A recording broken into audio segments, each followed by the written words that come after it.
नमस्ते। शंकर विजयम अध्याय 2 के भाग 4 में आपका स्वागत है।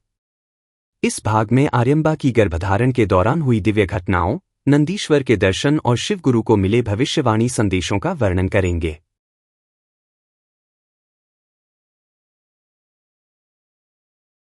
मातृ श्री आर्यम्बा अपने गर्भ में उस भगवान को धारण कर रही हैं जो 14 भुवनों को धारण करने वाला, अष्टमूर्ति और चतुर्भुवनों का पति तथा मंगलकारी है।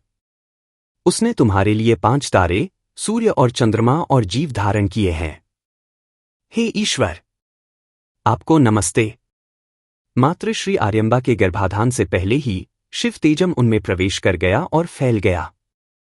ऐसे शिव तेजस्सु संपूर्ण शरीर की रक्षा करते हैं। अतः मातृ श्री आर्यम्बा को कोई दुहक या चिंता अनुभव नहीं हुई। माता सती देवी आर्यम्बा की गर्भावस्था के दौरान चंदन के फूलों ने उन्हें भारी बना दिया था। क्या हमें गहनों के बारे में अलग से बात करनी चाहिए? सारी सजावट त्याग दी गई। परंतु यह नहीं मालूम कि 14 भुवनों के रचयिता परमेश्वर को वहन करना थोड़ा बोझ भी है। इसका कारण भगवान की कृपा है और कुछ नहीं। मातृ श्री आर्यम्बा के गर्भवती होने के बाद से ही उन्हें वेविलू कुछ भी खाने की इच्छा बहुत सताती थी। जैसे कि वे हैं, सबसे पहले कोई किसी मायावी चीज की आशा करता है। जैसे ही यह खत्म हुआ, एक और अधिक कठिन इच्छा जाग उठी। हालांकि लंबे समय से वांछित पुत्रत्व की इच्छा पूरी होने वाली है, लेकिन ये इच्छाएं पूरी नहीं होती हैं। इस प्रकार मातृश्री आर्यम्बा की इच्छाएं दिन प्रतिदिन बढ़ती जा रही हैं। सभी पड़ोसियों ने उसे वह सब कुछ देकर खुश कर दिया जो वह चाहती थी। उसने सोचा कि हालांकि बच्चे का जन्म तो खुशी की बात है, लेकिन गर्भावस्था का समय भी बहुत दुखद होता है। मातृश्री आर्यम्बा की प्रतिदिन बढ़ती गर्भावस्था और उसके साथ बढ़ने वाली तरंगें सब प्राकृतिक हैं, लेकिन और कुछ नहीं। जिसके गर्भ में महेश्वर का तेज था, उसे कोई चिंता नहीं थी, दुखी नहीं। इसलिए महान आत्माएं अपनी चिंताओं और दुखों से छुटकारा पाने के लिए परमेश्वर के परतत्व की शरण लेती हैं। मातृ श्री आर्यम्बा को अक्सर स्वप्न आते थे। ऐसा देखा गया कि श्वेत शरीर वाले नंदीश्वर उन्हें अपने चारों ओर ले जा रहे थे। इसके अलावा गंधर्व, विद्याधर और देवता भी उनकी स्तुति और महिमा करते थे। इन शुभ स्वप्न घटनाओं से संकेत मिलता है कि नंदीश्वर भगवान महेश्वर मातृ श्री आर्यम्बा के पुत्र हो सकते हैं। भक्तों की मनोकामना पूरी करने के लिए भगवान आते हैं सपने में। सबसे पहले शिवगुरु ने कहा कि उनके सपने में एक महान व्यक्ति का जन्म होगा। उसके अनुसार अब यह ज्ञात हुआ है कि माता आर्यम्बा जिस शिशु को जन्म देने वाली हैं, वह भगवान शंकर हैं। मातृ श्री आर्यम्बा अक्सर जो स्वप्न गाती थीं, उसमें रूपों की अपेक्षा ध्वनियां अधिक होती थीं। जय हो, रक्षा रक्षा, मम कृपा दृष्टे अवलोकाय, आओ हमारी रक्षा करो, दया करके हमारी रक्षा करो, मंगल ध्वनि से वह जाग उठती थी।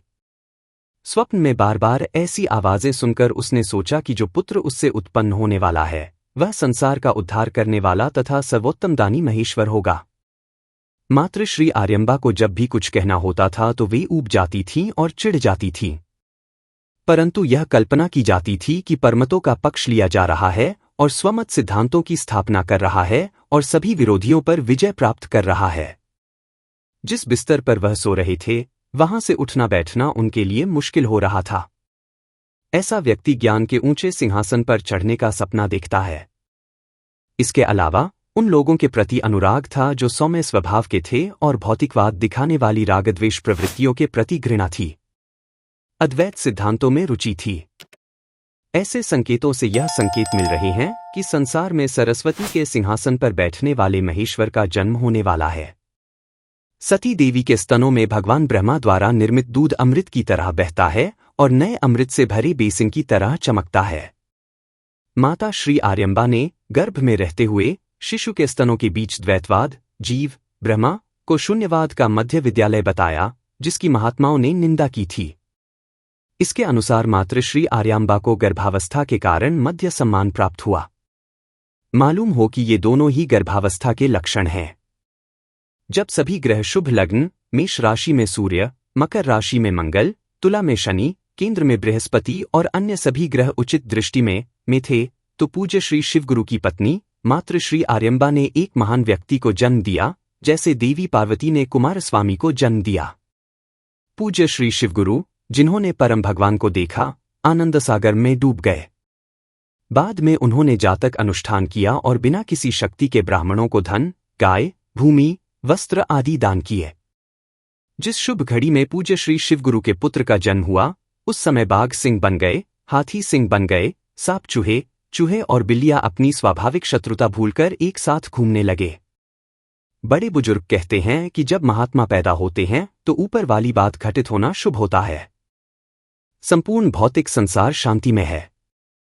पेड़ और लताएं टूट गईं और मेवे और फल पक गए। नदियों में प्रचुर मात्रा में जल प्रवाहित हुआ। सारा देश धनधान्य से परिपूर्ण है। श्री शंकर भगवत पादुला के जन्म से पाषाणद, अवैदिक, धार्मिक लोगों के सभी तर्क धराशायी हो गए। वेदों के शीर्षक उपनिषद ने जीवन की सांस ली। वेदव्यास के अद्वैत तत्व को स्थापित करने का समय आ गया है। आसमान साफ है। वायुदेव उसकी ठंडी हवाओं से सहमत हो गए। होमगनस आसमान छूकर अपनी खुशी का इजहार करते रहे। जब महेश्वर इस प्रकार पृथ्वी पर आए तो देवताओं ने हर्ष से फूल बरसाए। दुनिया सुगंधों से भरी है।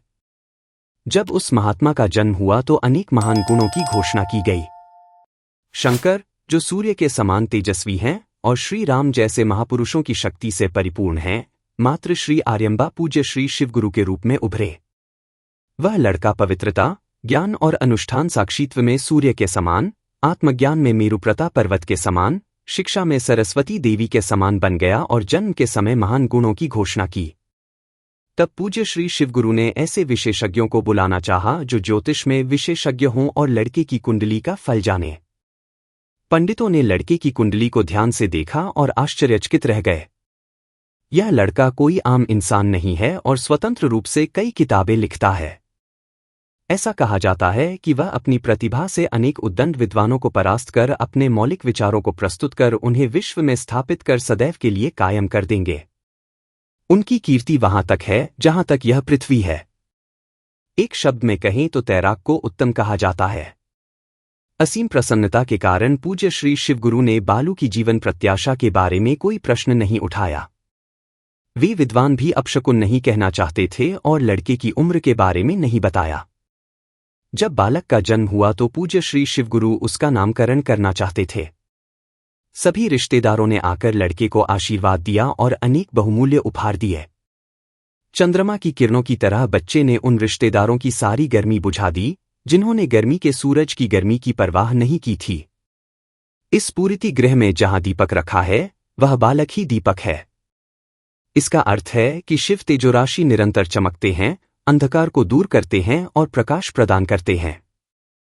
विद्वानों का मानना है कि शंकर का नाम लड़के की सुंदरता, सुखदता, शांति आदि के कारण लोकप्रिय है, जो उसे देखने वाले सभी लोगों के लिए खुशी और शुभता लाता है।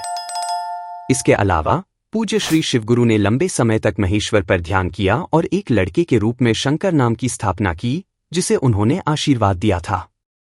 महेश्वर, जो सृष्टि, स्थिति और लय के रचयिता हैं, मानव रूप में आने पर मानव की तरह व्यवहार करते हैं। पेक्कू पुराण हमें इसकी पुष्टि करते हैं। इसलिए भगवान शंकर एक बालक के रूप में ऊब गए थे। उन्होंने अपने बचपन की हरकतों जैसे पेट फूलना, गलत कदम उठाना और चोरी करना से अपने माता पिता और रिश्तेदारों को खुश किया। मात्र श्री आर्यम्बा ने बालक को अपने पास बिठाया और बालक के खेलने के लिए हरे पत्थरों की व्यवस्था की। यदि जो लोग उसे देख सकते थे वे मित्रतापूर्ण होते, तो लड़का उन प्राणियों को प्रेम से देखता।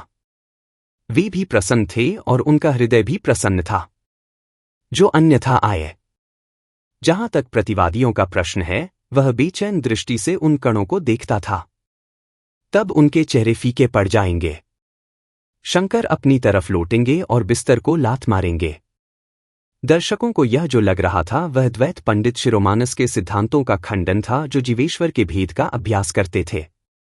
शयावले, जो सोचता है कि वह सुख का दाता है, वह महावाक्य तत्वमसी द्वारा जीवेश्वर भेद के सिद्धांत का खंडन करता प्रतीत होता है। बात यह है कि बच्चा साइड में लात मार रहा है।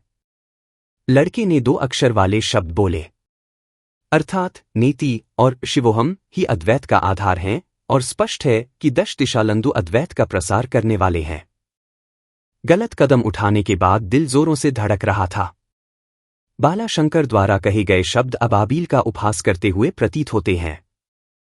गलत कदम हंसों को चलना सिखाते नजर आते हैं।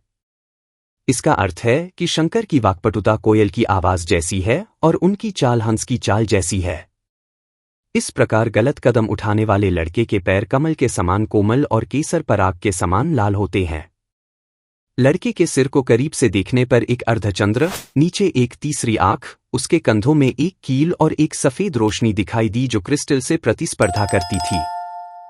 पूज्य श्री शिवगुरु को देखकर उन्हें एहसास हुआ कि महेश्वर स्वयं उनके पुत्र के रूप में अवतरित हुए हैं।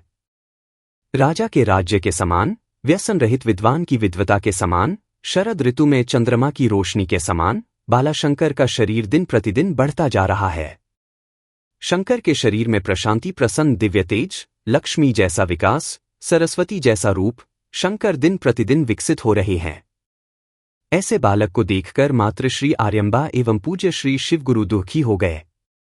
साथ ही छाती पर फणिरेखा, पैरों पर चमरचिना, माथे पर चंद्ररेखा, हाथों पर गदा, धनु और दमरुक रेखाएं स्पष्ट रूप से दिखाई दे रही थीं। मस्तक पर त्रिशूल रेखाएं न हों। अर्धनारीश्वर के शरीर का अद्भुत स्त्रीत्व देखकर लोग बिना पलक झपकाए दर्शन करने लगे। उन्होंने सोचा कि यह महान व्यक्ति अवश्य ही शंकर का दिव्य अवतार होगा। ब्रह्मा ने सबसे पहले सनकदों की रचना की और वेदों की शिक्षा दी। ऐसा वेद क्षय होकर भ्रष्ट हो गया है, अतः मनुष्य के लिए स्वर्ग भी दुर्लभ है। यह सोचकर कि स्वाभाविक रूप से अशिक्षित प्राणियों के लिए मोक्ष प्राप्त करने के लिए ज्ञान का मार्ग उपयुक्त है, दयालु भगवान महेश्वर श्री शंकराचार्य के रूप में पृथ्वी पर प्रकट हुए। धन्यवाद। आपने शंकर विजयम अध्याय 2 का भाग 4 देखा। अगले वीडियो में चैप्टर 3 में और रोचक घटनाओं के लिए जुड़े रहें।